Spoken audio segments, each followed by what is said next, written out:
জবাব তোমায় দিতেই হবে। কালো মাঠ বোঝানো হলো কেন হরিপদ পাল জবাব দাও।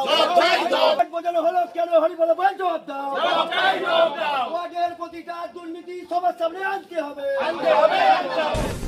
হুগলির বৈদ্যবাড়িতে তৃণমূল কাউন্সিলরের বাড়ি ঘিরে বিক্ষোভ, চোর চোর স্লোগান, পরিষেবা দেয় না কাউন্সিলর, চাপে পড়ে পদত্যাগের আশ্বাস কাউন্সিলরের। রাস্তা নেই, নিকাশি নেই প্রতিবাদে বৈদ্যবাড়ি 20 নম্বর ওয়ার্ডের তৃণমূল কাউন্সিলর হরিপদ পালের বাড়ি ঘেরাও, চোর চোর স্লোগান বিজেপি কর্মীদের। এক মাসের মধ্যে সমস্যার সমাধান না হলে পদত্যাগের আশ্বাস কাউন্সিলরের।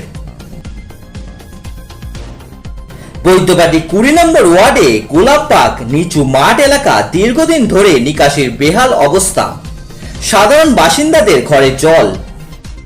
অভিযোগ বারংবার কাউন্সিলরকে বলেও কোনো লাভ হয়নি, তাই বিজেপি কর্মীদের নিয়ে কাউন্সিলরের বাড়ি ঘেরাও করে বিক্ষোভ দেখালো স্থানীয়রা।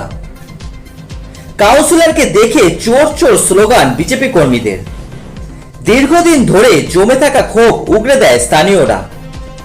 বারংবার জানানো সত্ত্বেও কোনো লাভ হয়নি। স্থানীয় কাউন্সিলর সাধারণ বাসিন্দাদের কথা না ভেবে নিজের পকেট ভর্তি করতে ব্যস্ত ছিল অভিযোগ বিজেপি কর্মীদের। এদিন দীর্ঘক্ষণ কাউন্সিলরের বাড়ি ঘেরাও করে চলে স্লোগান। অবশেষে এক মাসের মধ্যে সমস্যার সমাধান না হলে কাউন্সিলর পদ থেকে পদত্যাগ করবেন বলে জানান তিনি। যদিও পরে বিক্ষোভের রেস বাড়তে থাকলে দরজা আটকে ঘরের ভিতর চলে যান কাউন্সিলর। 48 ঘন্টার মধ্যে জল না নামলে আন্দোলনের কড়া হুঁশিয়ারি দেন বাসিন্দারা। যদিও এদিন এ বিষয়ে রাজনৈতিক চক্রান্ত দাবি করেছে কাউন্সিলর। এই নিচু মাঠটা আজ গত অনেক বছর ধরে এইরকম চলে আসছে। যবে থেকে আমি রয়েছি তবে থেকে তো দেখে আছি, আরো অনেক বছর ধরে এরকমই চলে যাচ্ছে। জল হলে মানুষ ঘরের মধ্যে জল থাকতে পারছে না। মানুষের কত কষ্ট হচ্ছে, একটা খাওয়ার জল আনতে গেলে কতটা দূর দিয়ে মানুষটাকে বালতি করে জল আনছে তবে খাচ্ছে। তাহলে এই সমস্যাগুলো নিয়ে আজ 4 বছর ধরে উনি কাউন্সিলর হয়ে রয়েছে। ওনাকে তত বছর ধরে আমরা এত মেয়ে ছেলে মিলে গেছি, উনি কোনো ভ্যালুয়েশনই করেনি আমাদের। ওয়ার্ডের প্রতিটা দুর্নীতি সবার সামনে আনতে হবে। কালো মাঠ বোঝানো হলো কেন হরিপদ পাল জবাব দাও।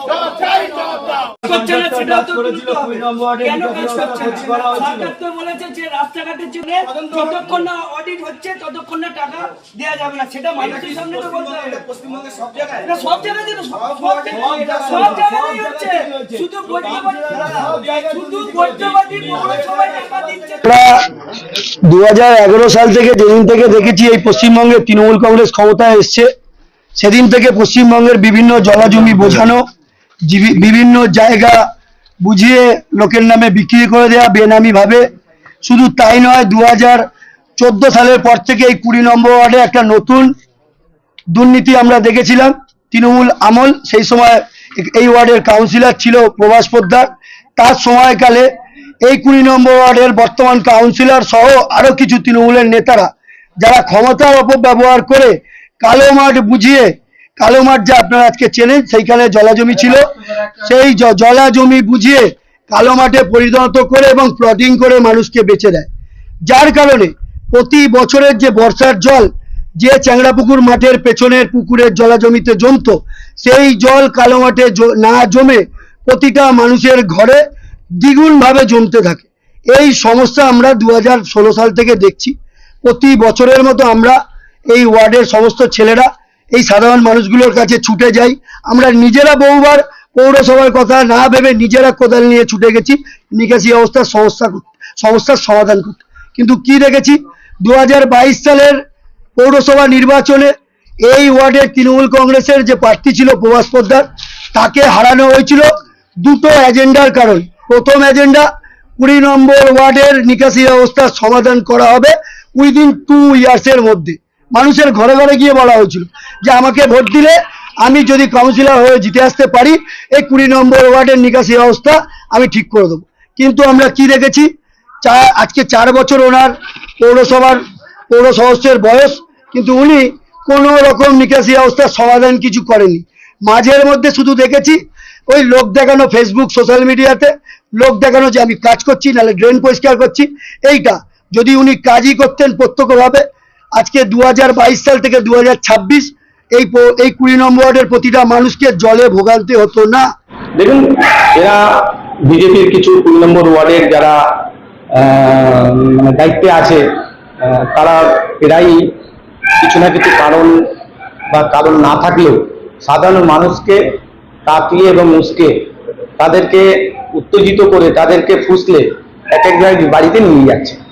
সেই রকম হিসাবে আমি কাউন্সিলর, আমার বাড়িতেও এসেছে। আজকে 20 নম্বর ওয়ার্ডে এলাকার মানুষ জানে যে আমি এই বৈদ্যবাড়ি পৌরসভার যে 23টা ওয়ার্ড, সেই 23টা ওয়ার্ডের মধ্যে সব থেকে বেশি কাজ আমি করছি। অথচ এই সরকার ক্ষমতায় আসার পর থেকে 1 মাস পার হয়ে গেল, এখনো পর্যন্ত কোনো ফান্ড চালু করেনি। কোনো ফান্ডের ওটাকে যে সিজ করে রেখেছে, না কোনো কেউ কাজ করতে পারছে, না কেউ কাজ করবে বলে তারা সিদ্ধান্ত নিতে পারছে।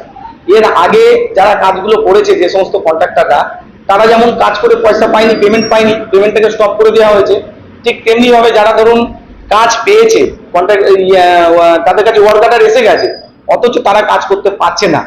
তারা ভয়ে যদি তারা কাজ করে পয়সা না পায়, ঠিক এমন একটা অবস্থায় আজকে বৈদ্যবাড়ি পৌরসভার এই স্টপ ফান্ড করে দেওয়ার জন্য অনেক লেবারের মাইনা হয়নি এই মাসে, তারা অনেক সময় কাজ হালকা দিয়ে দিয়েছে।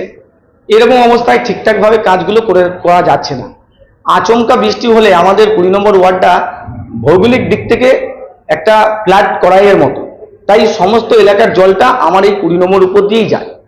তো অটোমেটিক একটা জোরে বৃষ্টি হয়েছে, সেই বৃষ্টির ফলে এলাকার কিছু জল জমে গেছে, সেটাকে নামতে টাইম না দিয়েই তারা বাড়ির সামনে এসে হুজ্জুতি করছে। এটা একটা বিজেপির চক্রান্ত, মানুষকে উদ্দেশ্য প্রণোদিতভাবে পরিকল্পনা করে মানুষকে বলে কয়ে উসকে সাজিয়ে নিয়ে এসেছে। আপনি বলতে শোনা গেল 1 মাসের মধ্যে কাজ হবে না বলে আপনি শুরু। হ্যাঁ, আমি মোটামুটি নিজের দিক থেকে ঠিক করেছি। দেখুন, আমাকে দেখেছেন এর আগে আমি নির্দল কাউন্সিলর থেকে জেতার পরে আমি পৌরসভা ঘেরাও করেছিলাম, কেন আমাকে কাজ দেওয়া হচ্ছিল না। তখন তার বিরুদ্ধে আমি প্রতিবাদ করেছিলাম এলাকার মানুষকে নিয়ে। তারপরে আমাকে যথারীতি সব থেকে বেশি কাজ দেওয়া হয়েছিল এবং কাজও আমার ওপরে সব থেকে বেশি হয়েছে। যে এলাকার মানুষ গোলাপবাগের থেকে এসেছিলেন, সেই এলাকার রাস্তা সব থেকে বেশি হয়েছে। একটা রাস্তা সেটা কোনো রকম ভাবে চলছে, যারা পথশ্রী কন্ট্রাক্টর আছে তারা আস্তে ধীরে সুস্থে করছে। এবার হয়তো এর পরবর্তীকালে হয়তো ওটাও হয়ে যাবে, কিন্তু মানুষকে সাজিয়ে গুজিয়ে নিয়ে এসে একটা ঝামেলা সৃষ্টি করার চেষ্টা করছে। কিন্তু আমরা জানি, আমরা ওই ফাঁদে পা দিইনি। আমরা জানি আমরা কিভাবে মানুষের পাশে থাকতে হয়, কাজ করতে হয়, আগামী দিনে মানুষকে নিয়ে কিভাবে কাজ করতে হবে তার উত্তর আমরা দেব।